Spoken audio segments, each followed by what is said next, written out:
Hi, Mickey.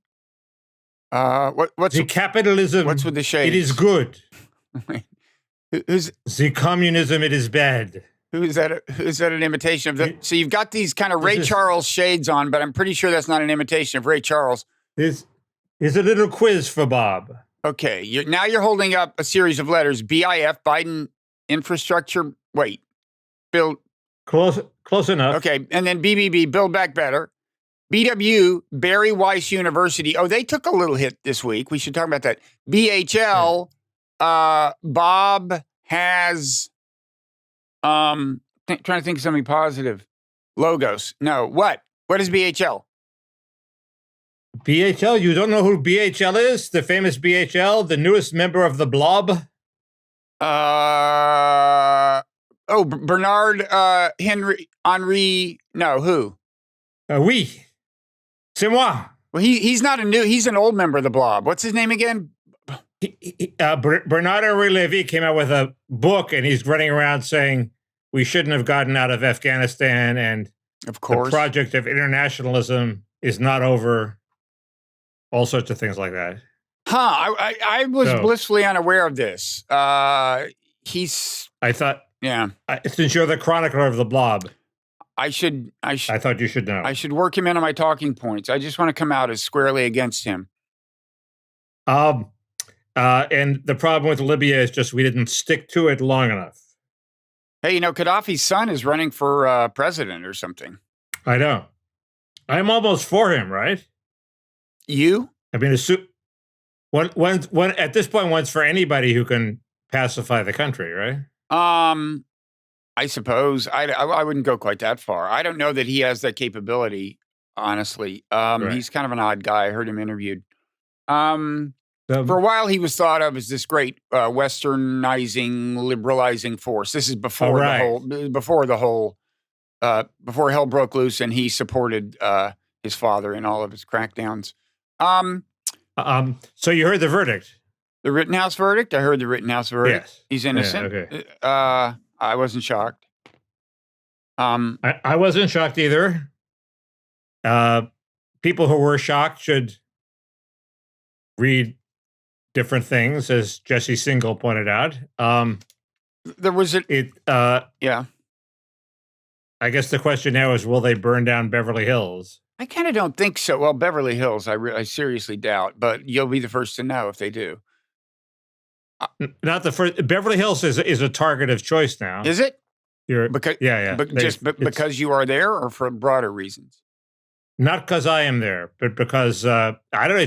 It's always been a logical target if you're looking for a high profile place where rich people live, and with a bunch of stores you'd like to loot. Beverly Hills is the place, and it's never happened.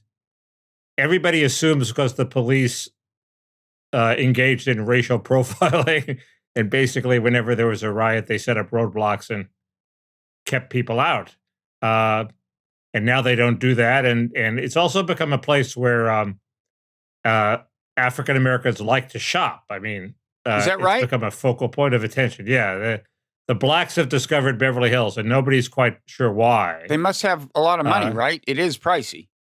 They have enough money to shop there. Yeah. So what kind of stores? What kind of stores attract the black customer? Gucci. Mm-hmm. Alexander McQueen. Mm-hmm. I always thought it would be Tommy Hilfiger, but it's not. He opened a store and went broke. So anyway, that's so it is. Anyway, possible. You're hunkered down just in case they come after you. I will see this. I will see the smoke. Mm-hmm. Have you hired a Kyle Rittenhouse type to look after you? I have not hired a Kyle Rittenhouse type, but there is a famous anecdote of a friend of mine who was having dinner with Shelby Coffey, who was the former Washington Post editor, just a big time editor, one of the founders of the style section. I think he was the editor of the LA Times even. Anyway, they were having a dinner in their hilltop abode during the riots, and they said, and one of them said, isn't it nice that we're untouched by the riots here? Look, we're having a peaceful dinner. And my friend said, yeah, that's because me and my friends have a roadblock down the street with guns. So it's like, it's more crude and armed than you would think. There was a wrinkle that could have, in principle, gotten Kyle Rittenhouse convicted that I wasn't aware of until recently. It's that if you are even if what you have an ostensibly valid self-defense argument, but the people threatening you, whom you're defending yourself against, were provoked by something you did involving an unlawful act, then your self-defense defense weakens or collapses. And, he was accused of this misdemeanor of being underage. He wasn't old enough to have that rifle in where he was. And in principle, I guess that could have caught him up, but apparently it didn't. Well, the judge dismissed that charge. He dismissed the misdemeanor? Well, that deserves attention. That's a very decisive act by the judge. Apparently, it's a technicality. The gun wasn't long enough. There's an actual inch. It was an inch limit in the. I don't know if it's too long or not long enough. Anyway, it did not meet the technical requirements of the law. That makes sense, because I've always said the real threat in teenagers running around with rifles is if they're like an inch longer rather than they're an inch shorter. It's that extra inch that kills you. Yeah, it's So now we're due for an avalanche. If there's not a riot, there'll be a riot of takes, and I'm not ready for it. I'm planning to ignore it. Obviously, the kid should not be valorized excessively for going into a situation with a gun where he probably wasn't going to do a whole lot of good. So apparently not. Now, you had said that he was guarding some enterprise owned by a relative. Did that turn out to be true? He was guarding. He claimed to be guarding used car lots and it was asked, and the owners of the used car lots testified against him and said, "We didn't ask him. We don't know who he was." But there are photographs of them talking, and nobody quite believes the owners. They think the owners are trying to have peace with the community after all this. So, but didn't you say last week one of the owners was related to him, like an uncle or something? I had heard that, but I haven't heard that. Speaking of things that turned out not to be true, last week I did not assert this, but somebody on Twitter complained as if I had. I said, "Is it true that his mother drove him there?" And then I said, "I read that on Twitter. I don't know if it's true." This other guy on Twitter says it's not true. So now I've read both things on Twitter, and one of them is true. Either she did or she didn't. My channels, who have been more accurate than the channels that predict that said he was a white supremacist murderer, say his mother did not drive him there. So we've got these things straightened out. Anyway, I was all ready to talk about how it's obvious that the jury is hung, but the jury was not hung. Yeah, because they deliberated for how long? This was the fourth day. So there must have been some resistance, but it's it seems weird that you would end up with an acquittal after that longer deliberation. Well, it depends on how many people. I mean, it's hard for one or two people to hold out, I think, just psychologically. I wonder what the threshold is, the percentage of the jury that has to be holding out before it's likely to wind up deadlocked. I mean, just as a matter of psychology. Yeah, social science. I'd like to know. I mean, in principle, those statistics could exist. I think my mother once hung a jury by herself. I was poised to hold up a jury. It turns out, and then they informed me before the jury went for its deliberations that I had been the alternate. This was a venue where they didn't tell you were the alternate until the end, and I was going to vote for conviction, and they acquitted him in like a nanosecond. I don't know. Actually, my mother turned around the jury. Sorry, did she really? I think so. Yeah. You're growing uncertain. What do you know if it was she was on the side of innocence or guilt? She was on the side of the power company that some guy had broken into some place and climbed somewhere he wasn't supposed to and had electrocuted himself. And she said he deserved it. She said he didn't deserve to be compensated by the power company. Oh yeah. We had a case like that here. Speaking of which, the guys the Malcolm X guys. Who didn't it turns out didn't kill him. That's a weird case. But do any of the stories point to who did kill him? Because somebody killed him. There was a guy who was suspected from the beginning, who was mentioned in one of the stories, who was also, I think, a Nation of Islam guy. One guy convicted did kill him, but there was more than one person firing, and that's what's unclear. And there's a second guy who was kind of suspected, who people I think fingers are pointing at now. But wait, one of the people exonerated did in fact kill him? No, 3 people were convicted. One of them was not exonerated. Okay. I think he admitted killing him. And the weird thing is, he said from the beginning, these 2 guys did not do it. They were not part of it, but they convicted them anyway. Now I understand. But do any of the stories point the finger at Farrakhan, who everybody thinks was behind it? I think the thinking is still that it was Nation of Islam, and I assume he is still suspected by some. Yes. Yeah. I haven't heard of that judgment being altered by this. I await the columns by my friends on the right saying, no, they really were guilty.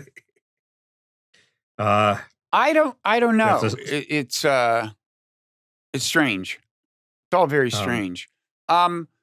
So what else is going on? I'm surprised you haven't already brought up the obvious. That the BBB bill passed? BBB bill passed. But it only passed the House. It's weird how after all this fuss, it's hardly a footnote in the news. And the reason it's the lead story in the New York Times. Oh, really? Okay, it's on the web. It's not a bill that the Senate's going to pass, so that's why it has to. Not in the exact form, but the Senate will probably pass a version of it, right? And that will push it back to the House. Well, you would assume, but I would have said that was iffy. But it certainly looks like it today. It depends what Joe Manchin, decides to do. I don't. And the other thing is, everybody says Joe Manchin speaks for other senators. Well, where are these other senators? It sure looks like it's just Joe Manchin, but if he's speaking for other senators, isn't it time for them to maybe speak up for themselves? But go ahead. I would encourage that. It's hard for me to believe that either he or Sinema wants it to be said about them that they prevented any bill at all from passing the Senate, right? I think even if they would like to send the House a bill that it can't swallow, they will do that. That's a very good point. I agree. I think the House will swallow practically anything. I don't know. I mean, you got such a thin margin. Somebody could stomp off. I don't know, but I do, one thing, like I was starting to think maybe this is a brilliant electoral strategy. So the way they adapted to Manchin paring the bill down is that a number of the programs, don't go so long. Some of them expire after a year, like the child tax credit.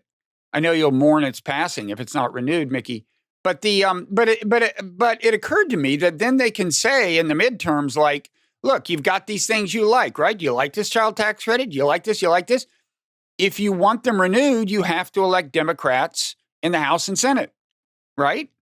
Well, that's what they plan to do. The child tax credit doesn't poll very well, so that it's not clear that the enough of the people getting the $300 checks are so enamored of them that they will swing an election. But that's certainly what they plan to do. The interesting thing to me is, if suppose that fails and Republicans win, why can't the Republicans just repeal everything? The Democrats passed it all through reconciliation. The Republicans can repeal it all through reconciliation. And all this stuff is then a dead letter. Well, that's what I've never understood in general about the fact that they always pass something and claim it's going to last for 10 years. And it's always like on a 10-year schedule. And you're like, has that ever lasted in the history of the Republic? Yeah, well, usually it's done, not through reconciliation. And then it has to go through the filibuster to be reversed. So there's a ratchet there. But now that everything's done through reconciliation, you only need a majority. If the Republicans win a big majority, it seems to me they can easily repeal the stuff. And the lesson of Obamacare for them is you better repeal it quickly because once it takes hold, it's harder to repeal. Well, that's the thing. It will have taken hold, and that's the question. Do they? I would think there are a fair number of people who will get that tax credit who are inclined to vote Republican. And do they want to take it away from them? The tax credit's the only one that will have taken hold in any way before the election. They're not going to get a paid leave, parental leave, even if it survives. They're not going to get that up and running by November. What about the Obama tax credit? Like I say, the child tax credit does not seem in the polls to have that electoral oomph. People think of it as a pandemic era program that was good temporarily, and they support it temporarily, but they do not support making it permanent. The question is not going to be what percentage of Americans right now are saying they like it. The question is going to be how many of those people who are getting it, and this doesn't have to constitute a majority of the electorate for it to be decisive, but how many of them who are getting it don't want it taken away? And I think you cannot really predict that on the basis of polling because it's a totally different question, and a relatively small number of voters can intimidate politicians. Right.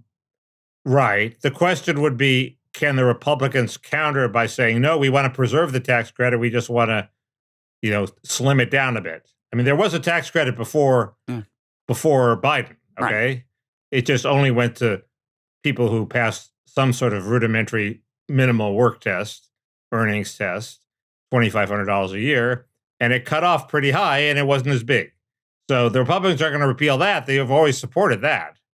It's just a question of can they impose a little work test, which only lops off people at the bottom. So the only people who will be losing the checks would be non-workers at the bottom, and how many of them are there and how much political clout do they have? I don't know. Well, is this the idea of lopping off the work thing, of imposing a work requirement? Is that something people are discussing, or is that just Mickey Kouse's dream world? Well, no, it was originally one of Manchin's demands. He seems to have dropped it. Kevin McCarthy was talking about it in his 8-hour speech last night.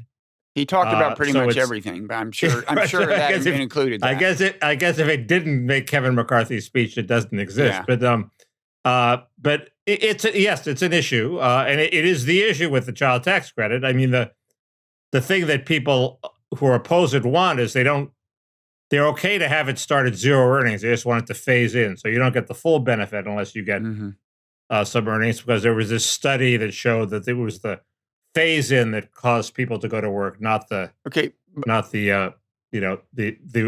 minimal requirement. But what about earnings? Like the enhanced subsidies for Obamacare, the Medicare benefits, such as they are, not including dental, I'm afraid, but won't those have kicked in within a year? I guess if the Democrats get their act together, yeah. Well, the Obamacare subsidies exist now, so yes. But this bill increases them. More than now? No, I think it just preserves the enhanced increases that were enacted as part of the rescue plan. But so I guess my rule of thumb was I support those things. I think they're good things. But if the people who the independent freelancers who got fucked when Obamacare passed and they had to pay through the nose for programs after losing their private plans weren't strong enough to stop Obamacare and weren't strong enough to really do much. And are they going to be strong enough to carry the day for the Democrats? I doubt it. I would think the Democrats, by far the Democrats' biggest possibility on the horizon, apart from the fact that, that COVID will go away and inflation will go away and people will forget, and Biden's not doing such a bad job anyway, is repealing Roe versus Wade. That's the thing that could put them back in the game. Because if the Republicans wind up saying, okay, it's a legislative, the argument, if it's a clear legislative contest and the Republicans say, okay, we want to ban abortion, and the Democrats say, no, we want regulated choice, the Democrats win everywhere. So, yeah, practically. So, speaking of which, isn't it about time that Stephen Breyer started checking out retirement homes? That's what you say. Well, I mean, come on. It's pathetic. These guys are so self-centered. I'm not going to mention any names of recently deceased Supreme Court justices, but I will say they're not all guys. Maybe he reacts negatively to crazy left-wing pressure and doesn't consider himself a crazy left-winger. It's not crazy left wing. It's pressure, from everyone who's not a conservative Republican. It should be. It has that. This isn't a far left demand. The far left wants to burn the whole thing down. This is like the pressure started with Professor Chemerinsky, so I would put him on the left of the legal firmament. I thought the pressure was pretty widespread. Now I know the part of the bill of BBB, if it's still in it, which I think it is, it's going to drive you crazy. Aside from child tax credit, can you guess? Well, here I wanted to talk about that because it's a great mystery. There's an immigration amnesty in the bill. No, that's not what I was thinking about. But yeah, you weren't thinking about that. You can probably list a lot of things that drive you crazy. Go ahead, go crazy. Well, the weirdness about the immigration amnesty is it's an amnesty, and traditionally people have gone berserk opposing an amnesty. It doesn't give citizenship; it gives like a DACA like protection. Dreamer-like protection for 8 million people. Mm-hmm. But that's amnesty. They get to stay in the country legally and they'll never be kicked out, and they can, do everything that any other legal resident could do. So it's a big deal, and normally we'd be going berserk, but everybody sort of assumes the parliamentarian is going to knock it out in the Senate. So they aren't going berserk, which is bizarre. And the answer to it seems to be that the chief opponent of the bill, which is a group called Numbers USA, secretly is going berserk. I mean, they always do things under the radar. They have a vast telephone network and letter writing network, and they are on DEFCON 2, even though in case the parliamentarian rules against them. But it's just a weird thing of the public discourse that this thing we've been debating for, 2 decades is about to happen, and nobody's making a fuss about it. Well, why aren't you screaming more about it? I had to drag this out. Because I assume I take my cue from Numbers USA, and everybody assumes the parliamentarian's going to knock it out. They all concede there's a chance she won't, and they'll deal with it then. But so that made the child tax credit is the near threat, and the amnesty is the far threat. Anyway, what were you talking about? Sorry.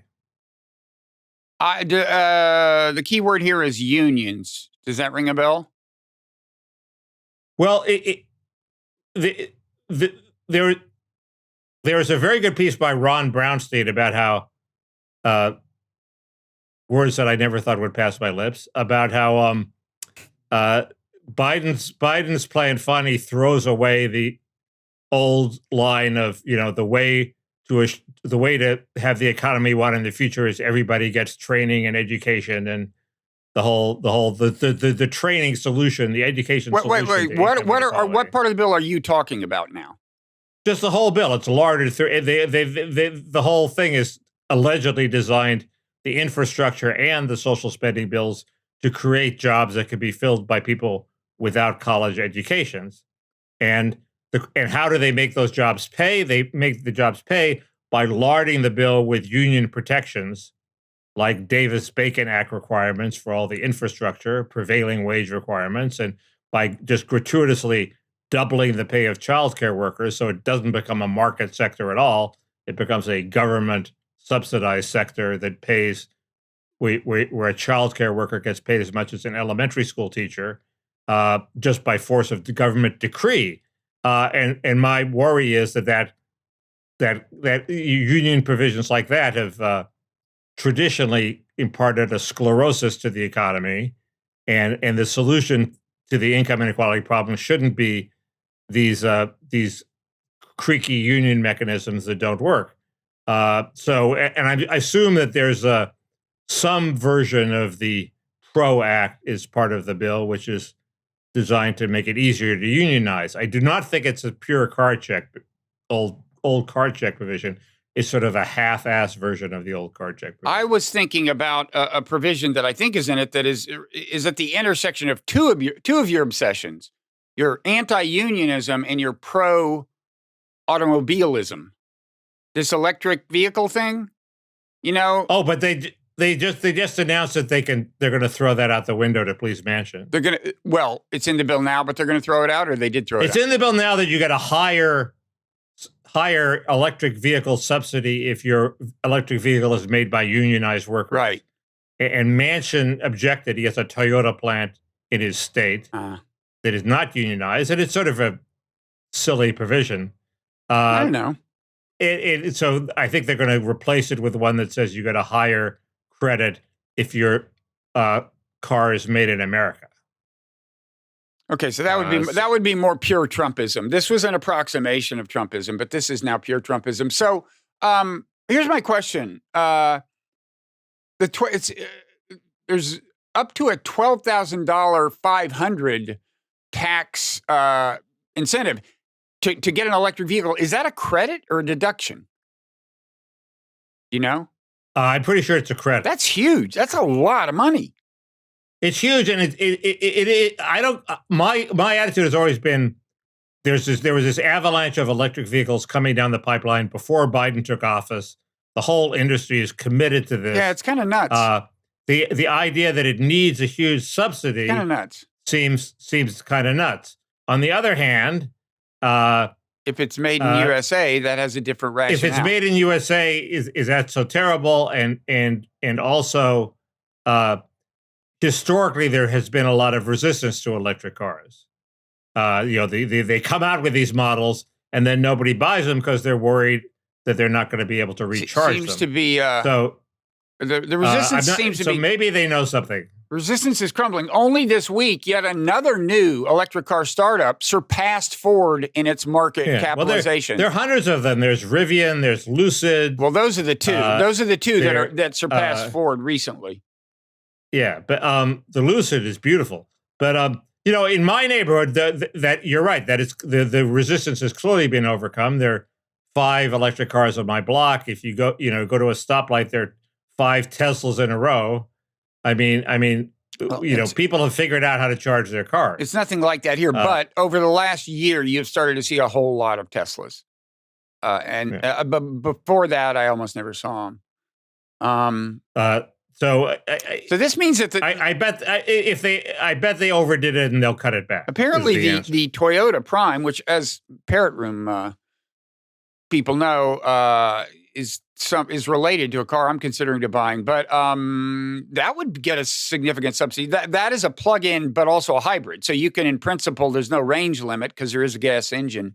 Do plug-in hybrids qualify? Not for the 12,500, but apparently preliminary Googling suggests it would be something significant. I don't know, 4,000 or 5,000 or something. The traditionally the Prime has not sold well.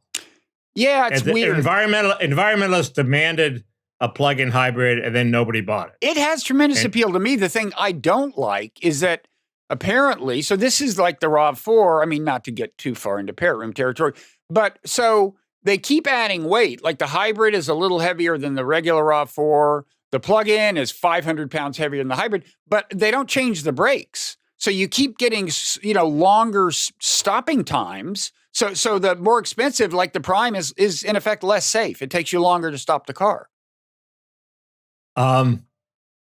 Good point. Thank you. I didn't realize that. Thank you. But when you do crash into somebody, you're like a lead battering ram. You just destroy them. Well, the other thing is that think of it that way. All these cars now have the auto brake thing, so they will put on the brakes for you. And apparently, Honda's is pretty aggressive to begin with, so you probably will not, in fact, run into the car. Or they also look out for pedestrians. I almost got it in a fender bender on the freeway, and the car behind me swerved at the last minute and didn't hit me. Yeah. Because you brake suddenly? I realized suddenly? Yeah. Yeah. The car in front. It was a standard thing. The car in front of me broke suddenly. I broke suddenly. And the guy behind me was definitely going to hit me. And I was bracing for it, and it didn't. And that's because you can now steer while you apply the brakes full all the way. And you didn't used to be able to do that. Because it'll keep you from spinning out of control? Because the anti-lock brakes controls how hard the brakes are pushed, and you don't have to worry about. It just sends these pulses of brake activity. Yeah. And between the pulses, you can steer. Oh, I see. You didn't used to have control of the car while you were braking full speed. I see what you mean. As hard as you can. So the guy behind me must have taken advantage of that and got out of the way. But see, this is what worries me about these things that put the brakes on automatically. If I'm needing to stop suddenly on the highway, I usually look in the rearview mirror, and if somebody's following me closely, I try not to brake too aggressively. And I doubt that these systems will take that into account. I did that too. Yeah. It's amazing how much you can think of in the second and a half before you crash into the car in front of you. Yeah. Why can't I think that fast all the time? I asked Kyle Rittenhouse. Sounds like he did a lot of thinking in very small. I calculated that the man would get the gun and kill me and kill other people. I did a lot of thinking in. Well, it's weird. I ran over a cat 2 years ago. Yeah. And I remember thinking when this cat darted in front of me, now should I put on the brakes, or does the cat anticipate that I'm going to go at full speed? So I will in fact hit the cat if I put on the brakes, because he will think I will be past him. Sounds like you guessed wrong. I guessed wrong. Yeah.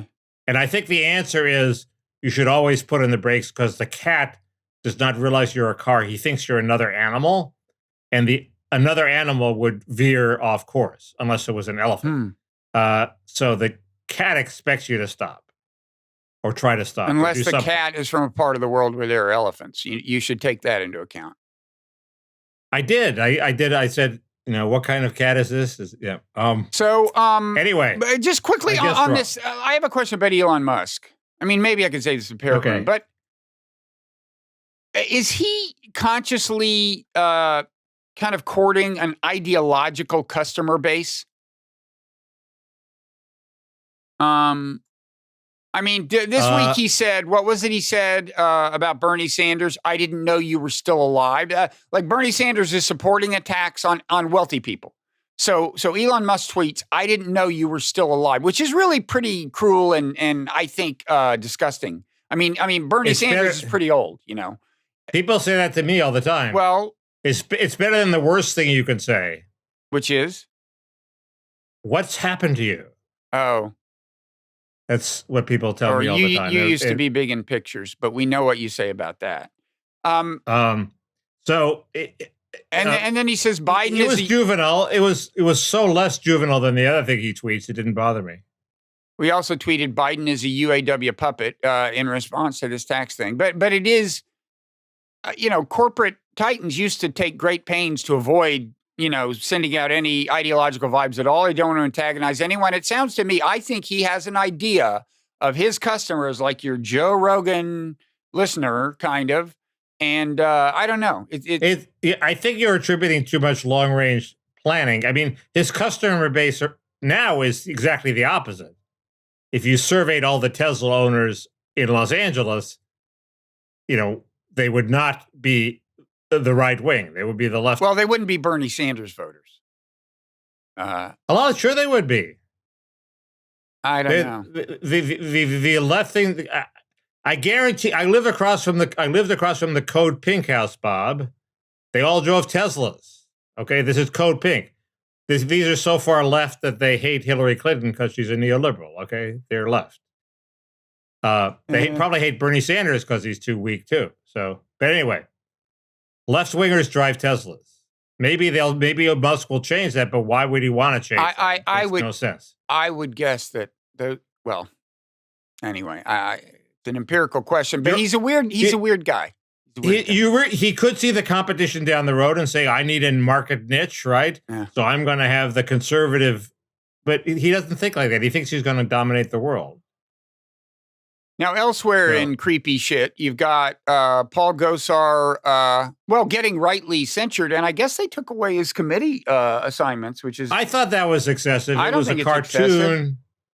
It was a cartoon. He shouldn't have done it. You shouldn't have somebody killing anybody, but wasn't she like... It was a 50-foot anime that came, 50 foot? There was a well-known... Well, she was portrayed as it was a science fiction fantasy. It wasn't nearly as bad as the staging of Julius Caesar in Central Park, where they had somebody stab a lifelike Trump impersonator. Yeah, but that wasn't somebody in Congress. Much more. Talk about coarsening the dialogue. That was much worse. But Mickey, that wasn't. This was bad. Censoring is fine. Mickey, taking away the committee, I thought was the Central excessive. Park thing wasn't done by somebody in Congress. Okay, there's nothing. I understand you can do. that. This time, I understand that. But they were punishing him just because they don't like him and they think he's an asshole.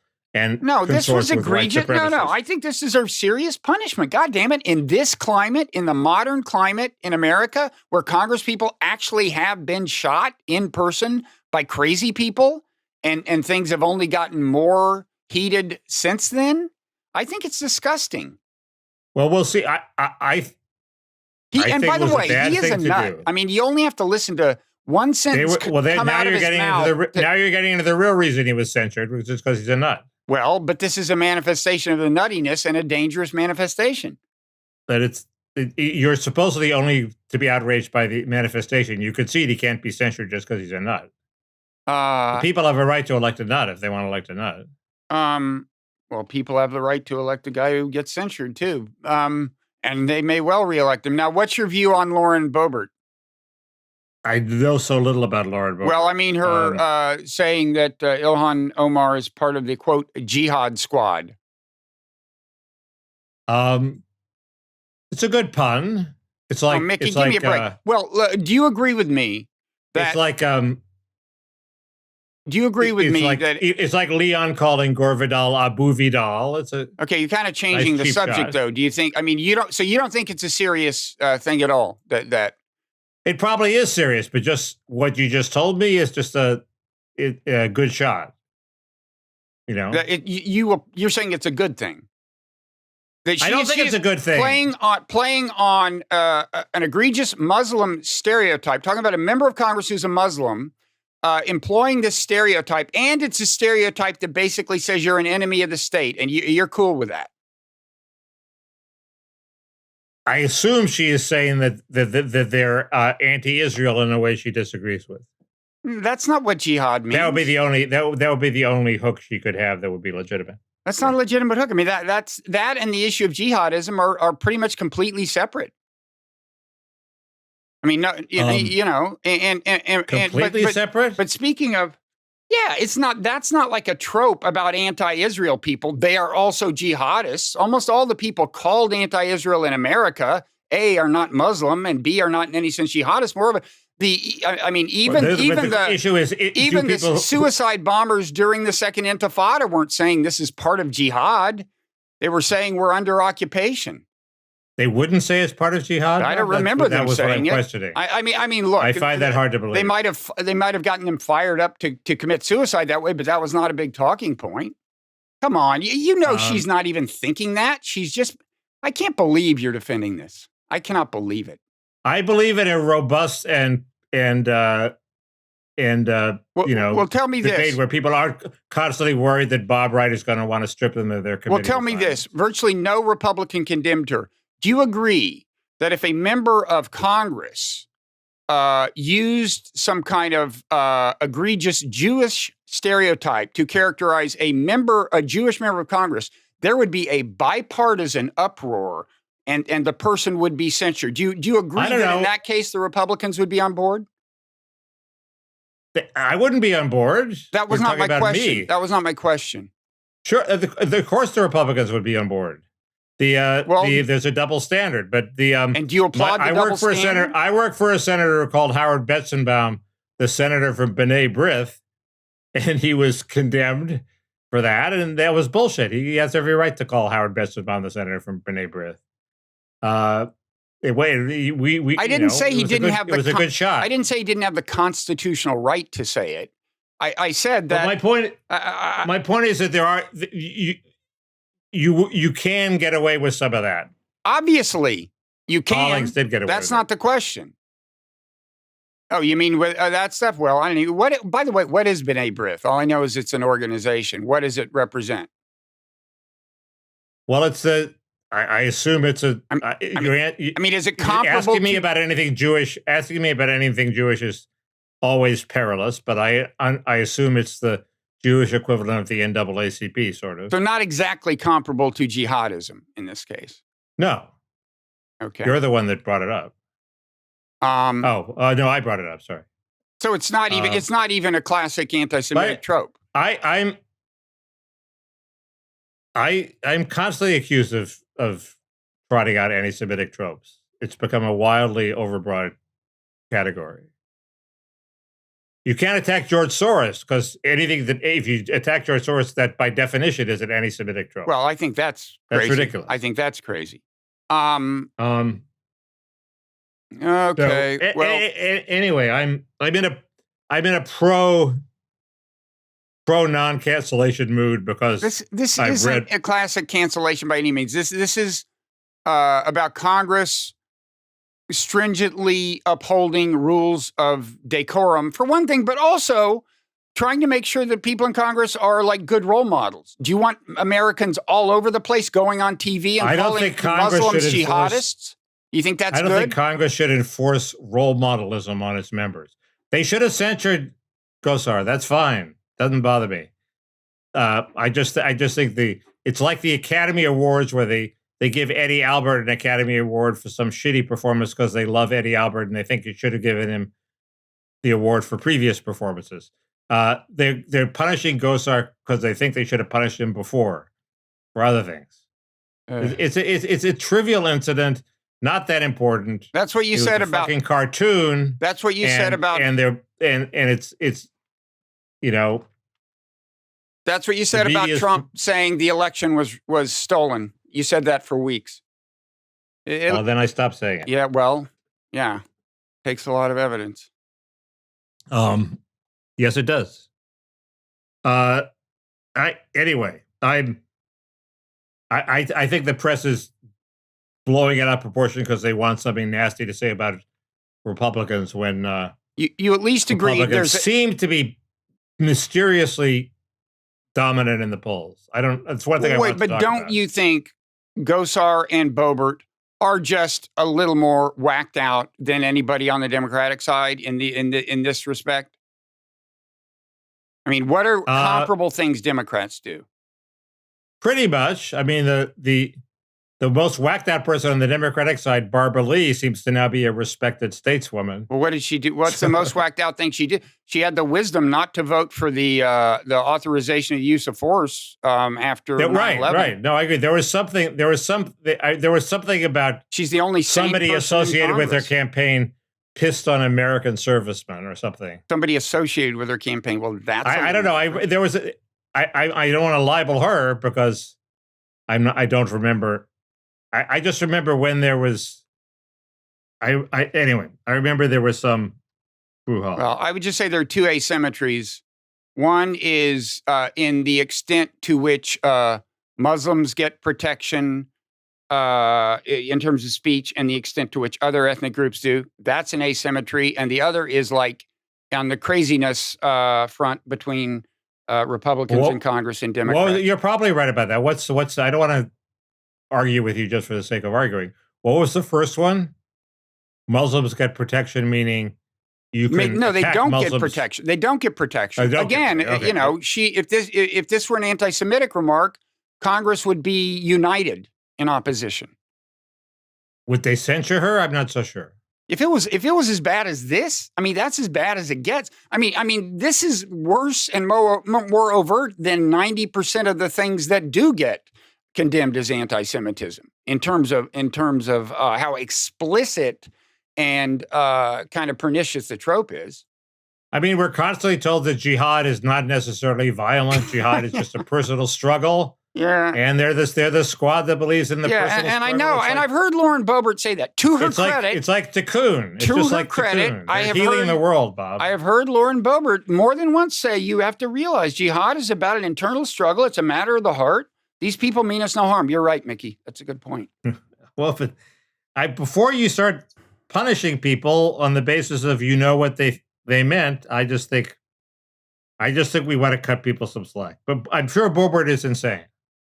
So I'm not defending Boebert. Well, that helps. Let's move on to Bari Weiss, another. Well, actually, I want to. Okay, go ahead. I had two other sort of vague, gauzy. I do want to get to Bari Weiss, but the first thing is, why is Biden doing so badly in the polls? He hasn't done that badly as president to justify these incredibly low poll numbers. And my theory is it's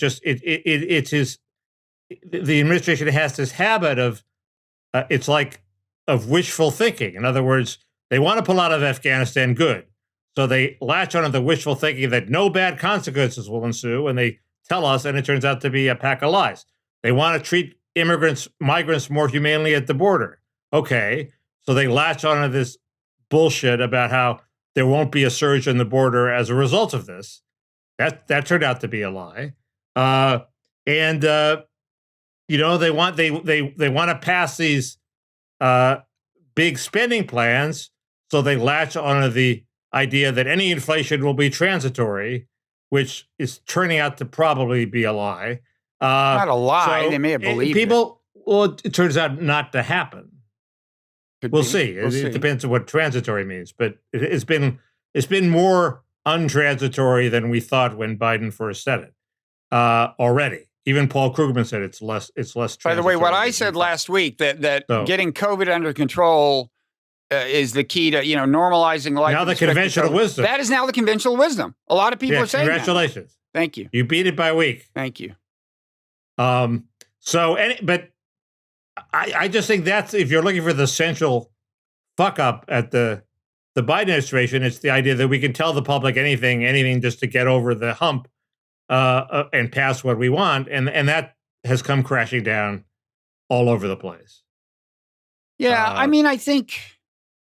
Look, I in a way, it's not that shocking. I mean, so you're saying these are the explanations for why his it may be too high-minded an excuse for why he has such bad. I think obvious. But if he went up and said, "Look, we don't think this will be inflationary, but we want to do it anyway," and there's a trade-off here, I just think that would be more go over better with the public. Yeah, I think. I mean, first of all, Afghanistan did hurt, but I think also it's like part of it is like, people wanted relief from Trump, but then you get the relief and you start taking that for granted. And it's like, in a lot of ways, life still sucks. COVID is still here. It complicates your life. You got these damn supply chain things that both cause inflation and mean you can't get a hold of the goods you want to get a hold of. There's a lot of stuff to still not like. But if Biden just said exactly that and seemed to be combating the problem, he would not be at 38% in the polls. Well, he also seems to be kind of out to lunch, and to some extent, I think is. I mean, he's not a very, he's not a very charismatic figure at his stage in life. I don't know. It definitely seems a little overdone to me, but life's not back to normal either, and it's frustrating that it keeps seeming like it's going to get back to normal and then doesn't. Like this week, COVID numbers are starting to drift back upwards.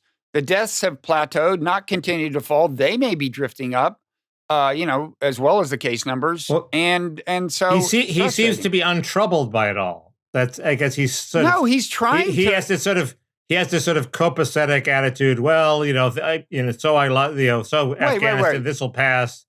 He is one calamity after another, and he just sort of is. Well, wait, I mean, Afghanistan unruffled, and that's sort of a virtue, but it's not. Afghanistan is a done deal. He withdrew. He can't say, well, why don't we reengage? He's got to say, I think it'll pass. That's pretty much all he can say. I have issues with how he's handling the post-Afghanistan policy, but they're not the ones you'd have. But on COVID, he's not acting like that. In fact, he's trying to implement this mandatory vaccination that may get derailed by judges. But it's you can't deny that it's a big dramatic move. He's also doing things. He's also spending a lot of government money to make sure this new COVID therapy from Pfizer is available to people. He is doing stuff on that front. And the supply chain stuff is less amenable to executive action, I think, at his end. He's trying to do little things he can talk about. By the way, do you think that the vaccine mandate... His energy seems to be on BBB. Well, it's a big thing. Maybe that's just from where But why? Why is he doing it? Why is he putting all his energy in this thing that is irrelevant to the crisis we're in now? And then he comes up with some bullshit about how it's, raising the childcare workers' wage from 30,000 to 60,000. They're going to fight inflation, Bob. I mean, that's insane. Well, I mean, most of the stuff was in the bill before the inflation meme got. Well, really that's the point. If you just said that, and yes, but it's inflationary. It's in the bill because they weren't worried about inflation. You can't, a bill that is this narrowly getting through the congressional gauntlet, you can't start dramatically rewriting at the end. Of course you can. It happens all. They're going to do that. Well, they're going to throw out huge chunks of it. The gauntlet is going to do it. You can't afford to throw in additional complications. So do you think, so is this vaccine mandate going to wind up in the Supreme Court? One federal judge. Of course. So is that the next stop for it? I don't know. I don't know what procedural posture it's in there. I mean, it could wind up in the Supreme Court in that if the intermediate appellate court decides what the Supreme Court wants, the Supreme Court will just say, we decline to review. But at some point, the final decision will be made by the Supreme Court. Okay. On anything that's important. So what's your theory for why Biden? That's your theory for why Biden's doing so badly. It's just life still sucks. The numbers seem to me a little lower than is in order, but it doesn't seem surprising to me. God knows Kamala's low numbers aren't surprising to me. I've never seen the other thing is people didn't really know Joe Biden, and they're waking up to the Joe Biden that everybody knew was there all along. But this isn't the one that everybody knew was there all along. Everybody who covers Congress had minimal respect for Joe Biden. No, but he used to be a lot and more. They're discovering the minimal respect that the press corps already had. No, but he used to be a lot more vibrant, and the problem is he's not even that. The vibrant Biden wasn't such a day in the park either, Bob. But he didn't. The vibrant Biden was a blowhard filled with bullshit. Fine, but you still have that. It just is less coherent. And it takes longer. The blowhardism takes longer to get out of his mouth. You get No, but he now has a sort of humility that he never had before, and that's a good thing. It's kind of charming. They're virtues to. It's like you and me. As we get old, we get humble and uncertain of ourselves in a way that people find charming. That's why all those YouTube commenters like us. Exactly. The second gauzy thing is I'm beginning to say, I realize that I hang around with these right wingers and a lot of Trump supporters, not a single, and they're not the deplorables out in rural areas, but they're not full deplorables, but they're people who voted for Trump and not never Trumpers. They do not a single one has said they wanted him to run again. They all do. Well, that's my question: is are like kind of here's the question: what coalition of Republican elites could plausibly get together to try to engineer somebody to beat Trump in the primaries?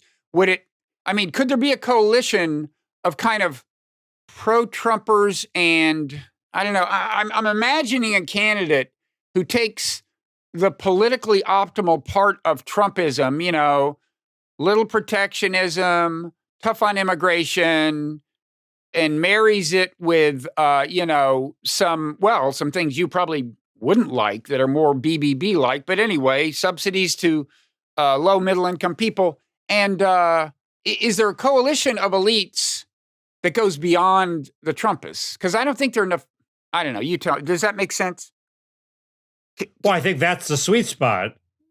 Forget whether there's a work requirement on this aid to the low and middle income, but that's the sweet spot. And the question is, but my point is that Trump is the emperor has no clothes, and at some point, the clothes the clothes of the emperor are sort of coming off, and at some point, people are going to realize that at least among the upper part of the Trump land. He has no support. People don't want him to run again. Yeah, but all you talk to is... At some point, that has to have an impact, okay? Is it going to dissuade him from running again? No, then somebody has to beat him. But wait. Is that person going to beat DeSantis? Not necessarily, although he's the front runner. But somebody will do what you do, and he will do better in the primaries, like Gene McCarthy versus LBJ, or like Bernie Sanders versus Hillary. He's going to do way better than expected because the emperor has no clothes. Okay, but the people you're talking to and hearing this from are pretty much all elites. Right. And one of the lessons of Donald Trump the first time around when he won was, who needs the elites? There weren't many Republican elites who wanted him to get the nomination. He just appealed to the people and got the votes. But if he even loses his elites, it seems that how many of those are there? How many of those? At some point, the deplorables who aren't the elite are they're open to another Trumpy guy coming along and stealing some of Trump's thunder. That's the hope. Maybe I'm just being wishful thinking like Biden, but it does seem I'm struck by that nobody really wants him to run again. Usually, somebody wants you to run again. Nobody wants Biden. Aside from Jason Miller and people who are actually on his payroll, nobody wants him to run again. Same on the Democratic side. Nobody wants Biden or Harris. So maybe there's some people. Jill? I don't know. Chris Coons? He wants Biden? He's from Delaware. It's a senator from Delaware.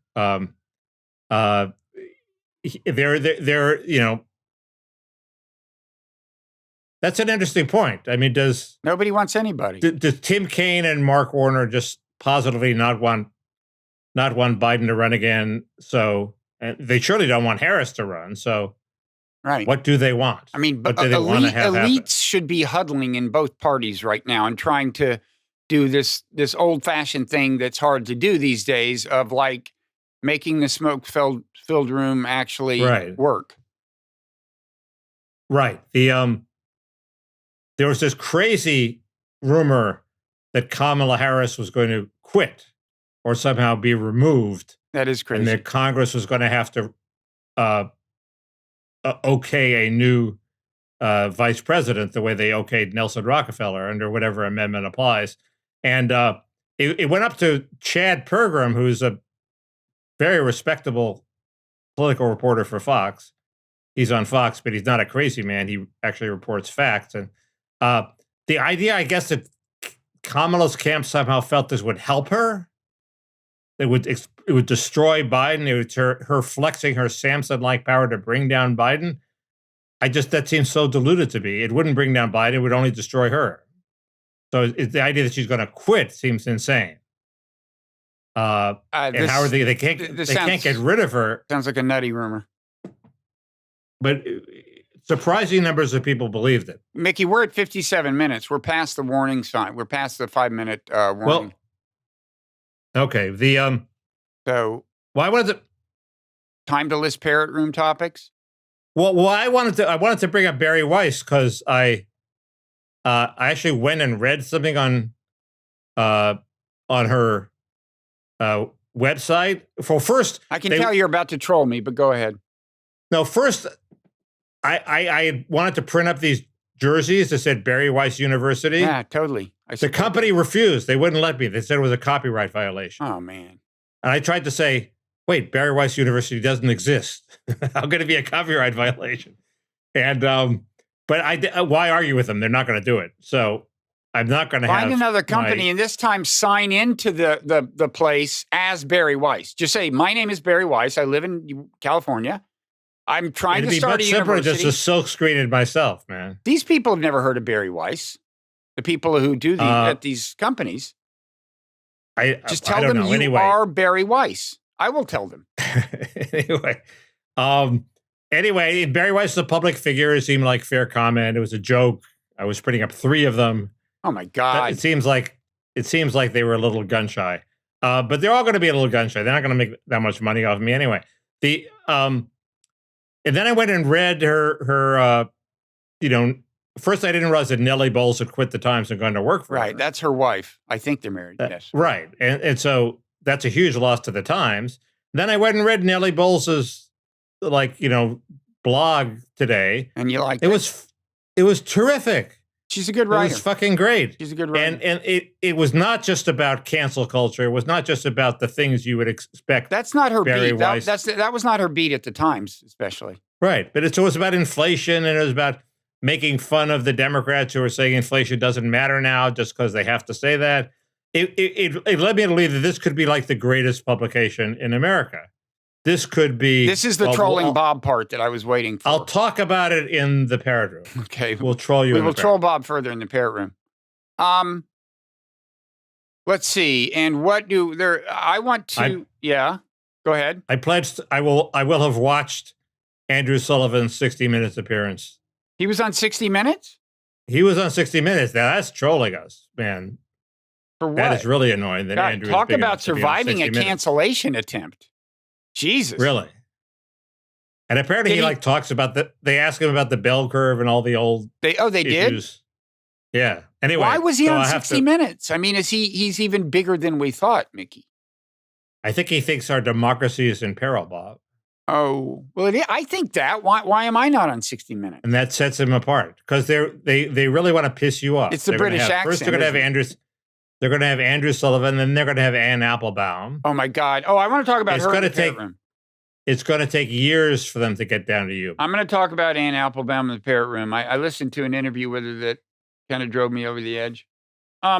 Great. That's what we like. I want to. If that's what it is, I love it. If it's what you say, I love it. Okay. Yeah. What else? I suppose I can think of more trash to talk about. Sam Harris. I'll try. I don't know. I'll do my best. I will also have read your blog about Sam Harris, I hope. That's a long piece. The last one? No, you will not have time. Really? 3,000 words. Blog is not the word. It's called a newsletter. This is called I thought we've given ourselves extra time between this and we are. Okay, if you want to read it, Room. if you want to read it, feel free. I'd love to talk about that. Which is in the 3,000 words Nonzero is not that long. Newsletter. I guess I'll have to do my little I'll say a little more about this book on John Foster and Alan Dulles that I read, and I had the guy in my show. I have, I want to talk about some bad news that hit Bari Weiss University this week, or the University of Austin, as they say. I want to talk a little about the Belarus situation. I think it's a little more of an indictment of U.S. foreign policy, as you might predict, I'd say, than people have acknowledged. I want to, there's one other. There's news on both the ivermectin and the lab leak hypothesis front. I think those were on my list. What's that? Those were both on my list. Yeah, I mean, on lab leak, there's two different pieces of news, and I think, I don't know if one of them may not be within the last week, but together, I think they moved the needle. I'm still just agnostic, but I think they moved the needle a little back in the direction of non-lab leak. Well, the ivermectin one was resolved. That issue has now been.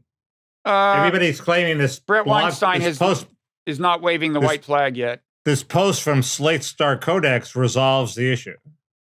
Yeah, or as they call it now, astral something or other. Now that it's on Substack, Brett Weinstein is not waving the white flag yet. So it's not It's not resolved until that.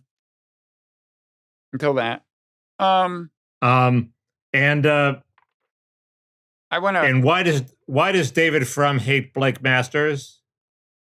Oh, that reminds me. Why is that become a thing? Well, Frum hates Trumpism. Masters is a Trumpist. But does he hate Trumpism without Trump? His whole shtick to me, when we had that debate in Cleveland, was correctly him saying Trump is just a bad guy. Even if you agree with his issues, he's a bad guy. He had a whole anecdote about a guy, the problem with the something but diamond. Blake Masters is buying into some of the bad guyism, not just the Trumpism. And in fact, I plan to chastise you for amplifying Blake Masters' voice on this very thing. That's going to happen in the Parrot Room. Great. It's going to be like a throwdown. It's like an S&M session. And then maybe I'll get I don't think I amplified anything that Blake Masters said, but anyway, okay. I don't know. That's a fair amount of stuff. You retweeted a video of his. I did? I believe so. If you say so. If it's what you say, I hate it. If it's what you say, I'm skeptical. Great. And then presumably something pop culture-ish. Maybe I'll talk a little about the way marijuana is coming to Princeton. There's a quote from the local Free Weekly that I thought you might find annoying. Are we going to do anything pop culture? I have a little pop culture thing, which is it safe for Mickey to go to a rock concert? Safe in the sense of not being assaulted by woke people who recognize you, or safe in the sense of COVID? Yeah, second sense. Yeah, you should go. Really? Okay. And I always have your best my line is heart. Only if it's a really good rock concert. But anyway. Yeah, that would be. It's Courtney Barnett. Courtney Barnett is. These names mean nothing to me. Pretty great. Means I don't. Okay. Know. Okay, so this is all at patreon.com/ So we can have an Educate Bob on culture. That's like explaining somebody the rules of baseball. That's wait, here's a question. Are we going to tape on the Friday after Thanksgiving? I know you're gonna be like, of course we are, right? That's your answer. We're going to talk about that. Well, don't we need to talk about it now? Like, shouldn't we warn people in this podcast if we're not going to be here next week? It's too late for that. They should just check it and see. They have to pay. That's it. To find out if the free one is going to be available next week, they have to pay and enter the. It'll either be available or it won't. I'm happy to take a week off. Are you? I'm happy to take a week off. Okay, so if we're not here, it means that Mickey was happy to take a week off, which apparently he is. I've come under some pressure from the spouse to, to try to take a break from my my breakneck pace. Fine with me. But anyway, we'll finalize this in the Parrot Room. So, folks, you're not going to find out for free. Okay, we got plenty to talk about. Plus, who knows? And we will see people in the Parrot Room. Mickey is scrambling to find the parrot even as we speak, because that's what always closes I found the parrot. Deal. But I'm actually I'm rebuttoning the buttons on my shirt. I unbuttoned so I'd look like Bernard-Henri Lévy. He never buttons. It was an eerie resemblance. I mean, it just hit as soon as I saw it. I just thought that's BH. What is it? BHL. Yep. Okay. We will see you in the capitalism. It is good. Well said.